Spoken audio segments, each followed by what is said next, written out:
كبيرا. مرد عورتوں پر مسلط و حاکم ہیں، اس لیے کہ اللہ نے بعض کو بعض سے افضل بنایا ہے، اور اس لیے بھی کہ مرد اپنا مال خرچ کرتے ہیں. تو جو نیک بیویاں ہیں وہ مردوں کے حکم پر چلتی ہیں اور ان کے پیٹھ پیچھے اللہ کی حفاظت میں مال و آبرو کی خبرداری کرتی ہیں. اور جن عورتوں کی نسبت تمہیں معلوم ہو کہ سرکشی اور بدخوئی کرنے لگی ہیں تو پہلے ان کو زبانی سمجھاؤ، اگر نہ سمجھیں تو پھر ان کے ساتھ سونا ترک کر دو. اگر اس پر بھی باز نہ آئیں تو زد و کوب کرو، اور اگر فرما بردار ہو جائیں تو پھر ان کو ایذا دینے کا کوئی بہانہ مت ڈھونڈو. بے شک اللہ سب سے اعلیٰ اور جلیل القدر ہے.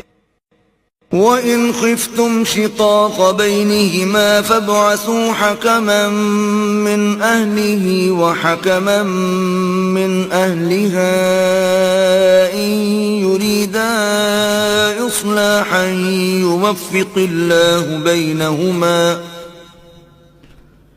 إِنَّ اللَّهَ كَانَ عَلِيمًا خَبِيرًا. اور اگر تم کو معلوم ہو کہ میاں بیوی میں انبن ہے تو ایک منصف مرد کے خاندان میں سے اور ایک منصف عورت کے خاندان میں سے مقرر کرو. وہ اگر صلح کرا دینی چاہیں گے تو اللہ ان میں موافقت پیدا کر دے گا.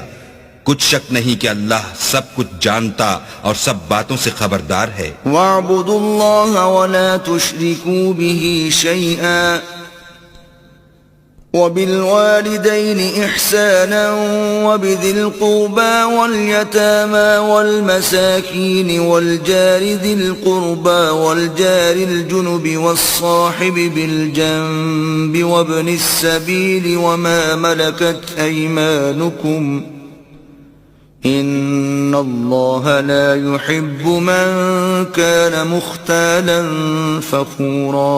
اور اللہ ہی کی عبادت کرو اور اس کے ساتھ کسی چیز کو شریک نہ بناؤ، اور ماں باپ اور قرابت والوں اور یتیموں اور محتاجوں اور رشتہ دار ہمسایوں اور اجنبی ہمسایوں اور رفقائے پہلو یعنی پاس بیٹھنے والوں اور مسافروں اور جو لوگ تمہارے قبضے میں ہوں سب کے ساتھ احسان کرو، کہ اللہ احسان کرنے والوں کو دوست رکھتا ہے اور تکبر کرنے والے بڑائی مارنے والے کو دوست نہیں رکھتا. الذين يبخلون ويأمرون الناس بالبخل ويكتمون ما آتاهم الله من فضله وأعتدنا للكافرين عذابا مهينا.